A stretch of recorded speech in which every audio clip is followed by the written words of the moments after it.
নমস্কার। আমার গল্পের আসরে সকল শ্রোতা বন্ধুকে স্বাগত।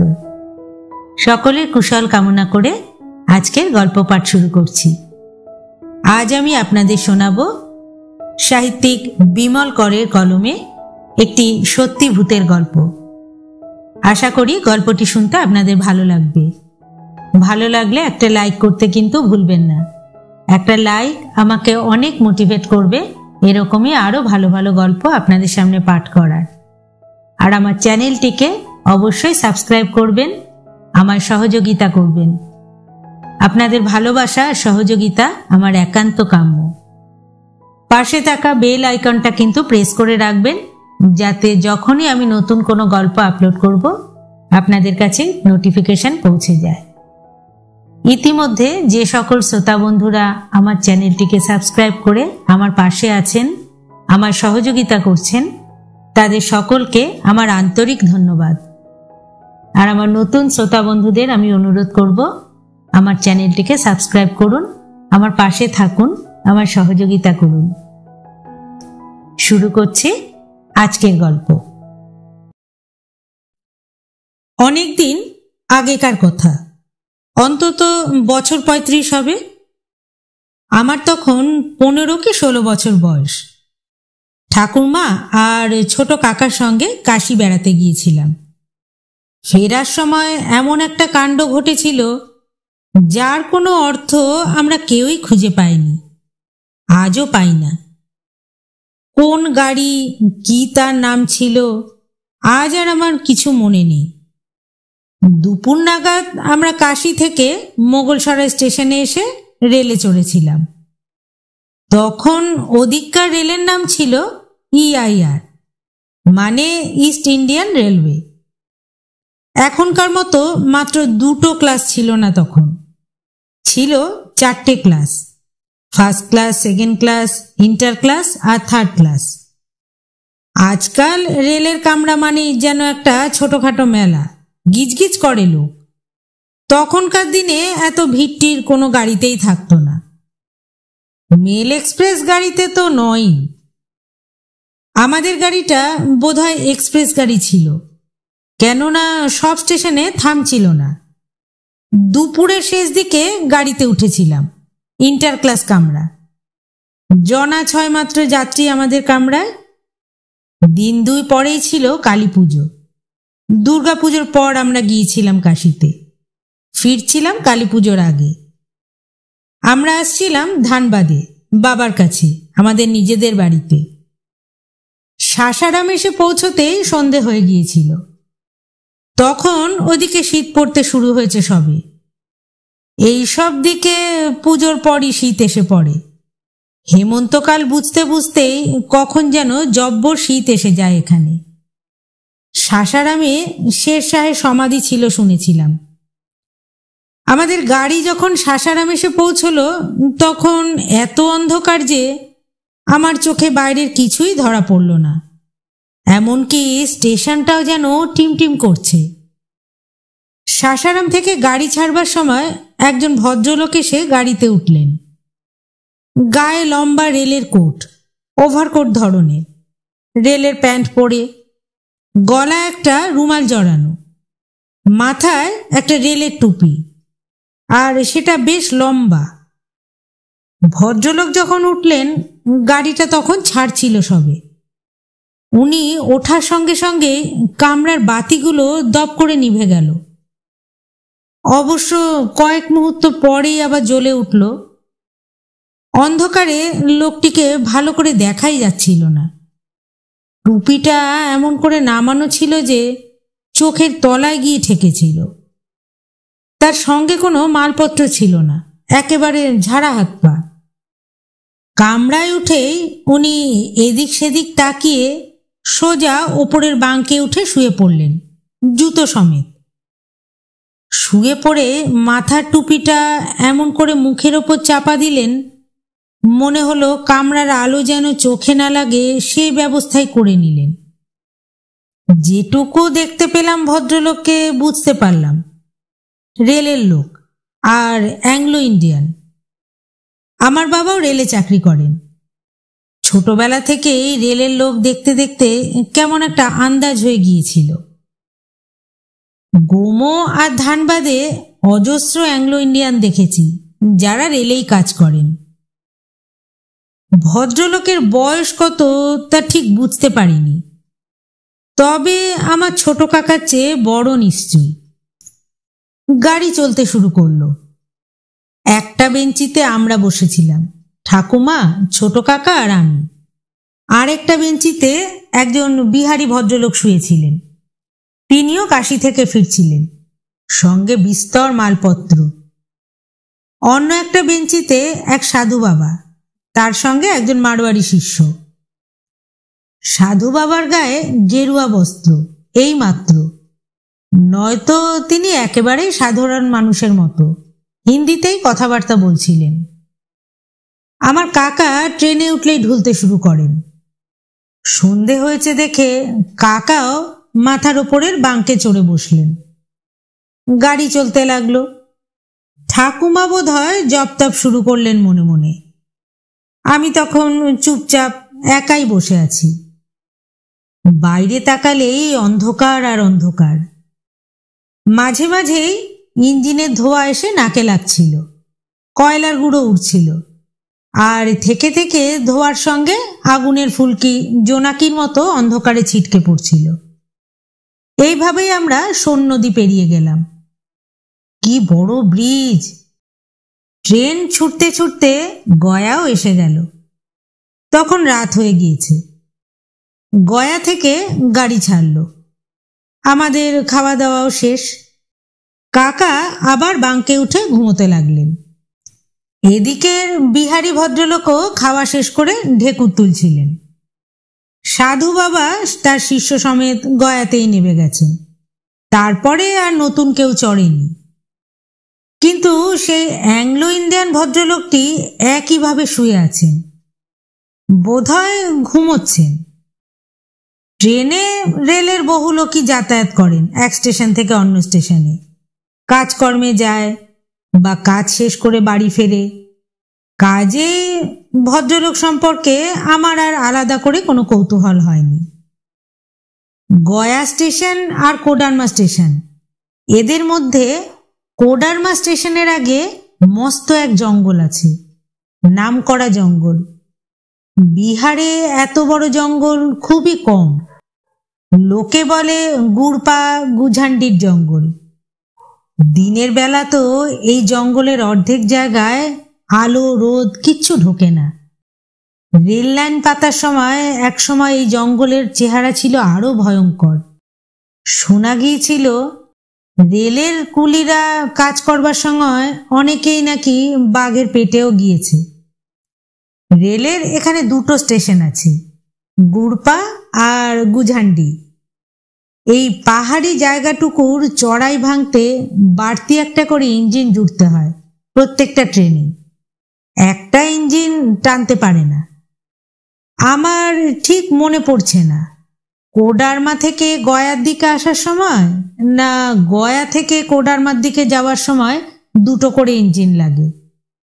যখনই লাগুক তাতে এই গল্পটার কোনো ক্ষতি হবে না, কেননা তখনকার দিনে বাড়তি ইঞ্জিনটা একবার যেমন যেত অন্যবার ফিরে আসতো, আবার যেত, এইভাবেই চলতে থাকতো। ডাবল ইঞ্জিন জুড়ে আমাদের গাড়িটা ছাড়লো।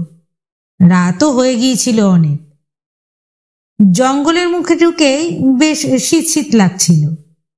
কাচের জানলাটা বন্ধ করে দিলাম আমি। চারদিকে ঘুটঘুট করছে অন্ধকার।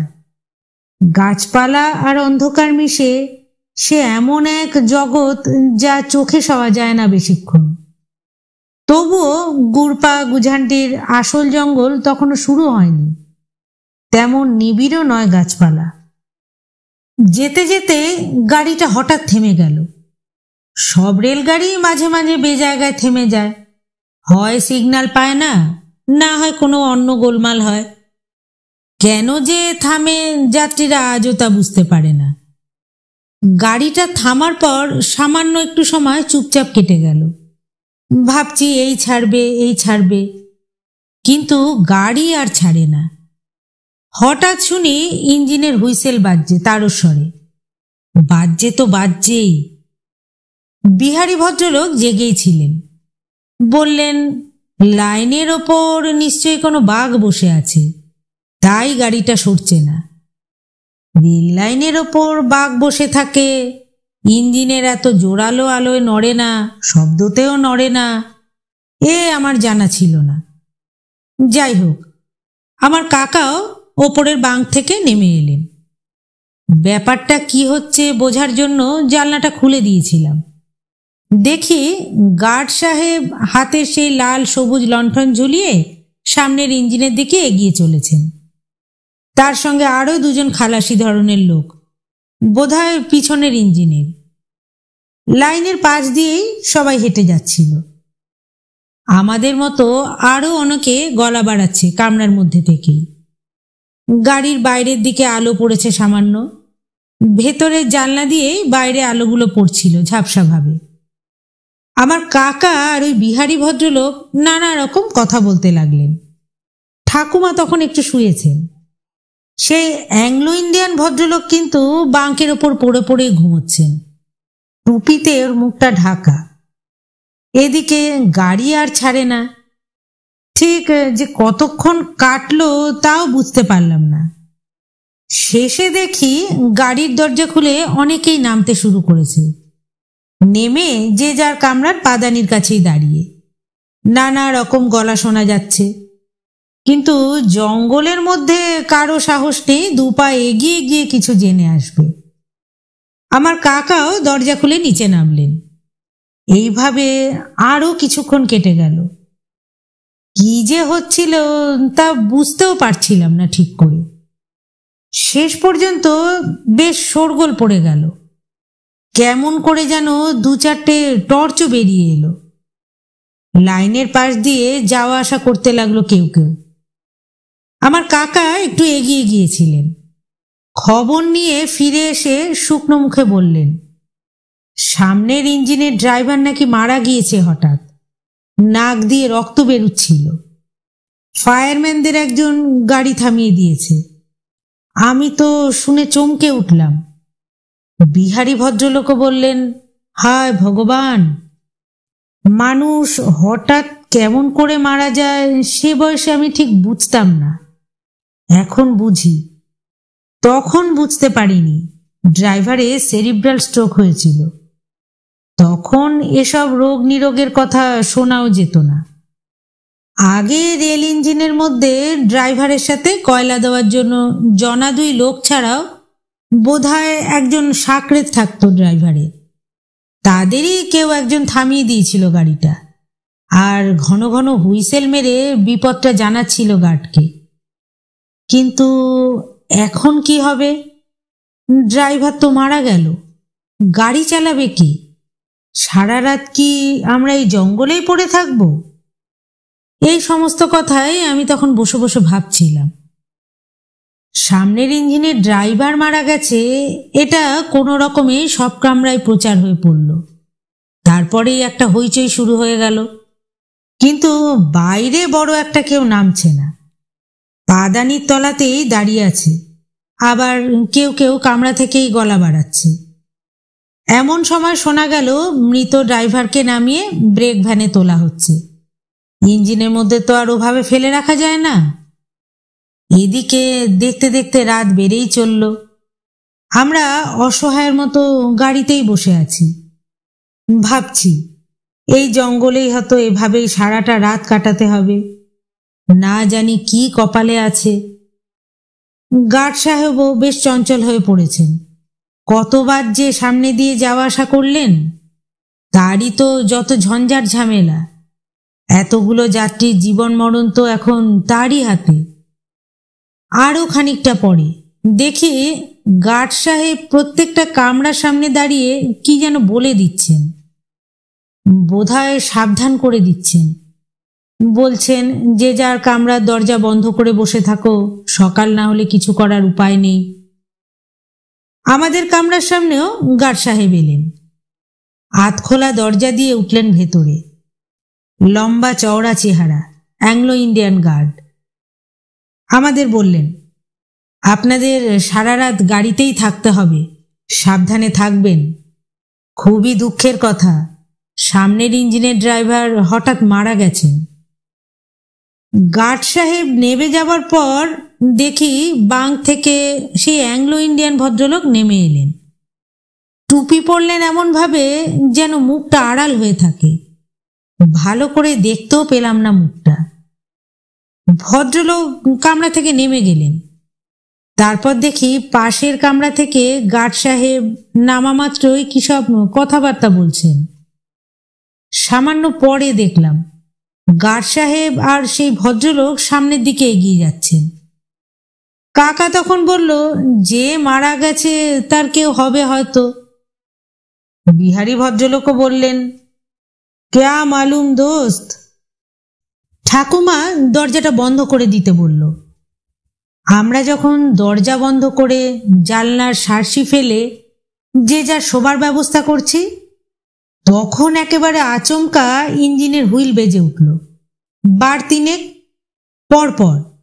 তারপরই গাড়ি আবার নড়ে উঠল। সবাই তো আমরা অবাক। কাকা তখন বলল, এই লোকটা নিশ্চয়ই ড্রাইভার, এ লাইনে হরদম কত লোকই তো যাওয়া আসা করে। যাক বাবা, বেঁচে গেলাম। কোডারমা তো পৌঁছই আগে। এই জঙ্গলে সারা রাত পড়ে থাকতে হলে মরেই যেতুম। বিহারী ভদ্রলোকে বললেন, রামজি কি কৃপা বাবু। তারপর গুড়পাড় গুঝান্ডির জঙ্গল পেরিয়ে আমরা কোডারমা পৌঁছালাম। রাত প্রায় তখন 2টো কি 2:30 হবে। স্টেশনে গাড়ি থামল। হঠাৎ শুনি প্ল্যাটফর্মে হই হই। জানলা দরজা খুলে নেমে গেল অনেকেই, কাকাও নেমে গেল।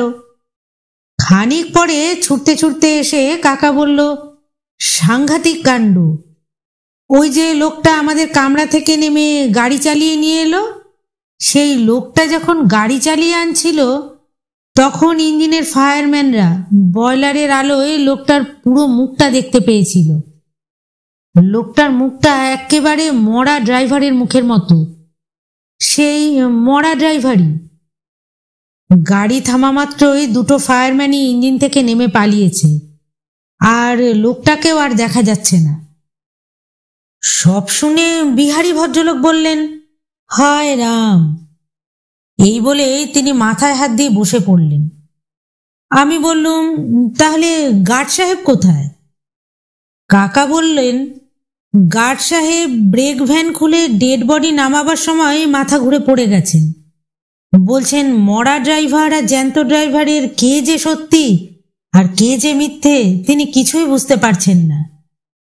আমার তো তখন হাত পা কাঁপছিল, গায়ের সমস্ত লোম খাড়া দিয়ে উঠেছে। আমি বললাম, তাহলে গাড়ি চালিয়ে কে আনলো?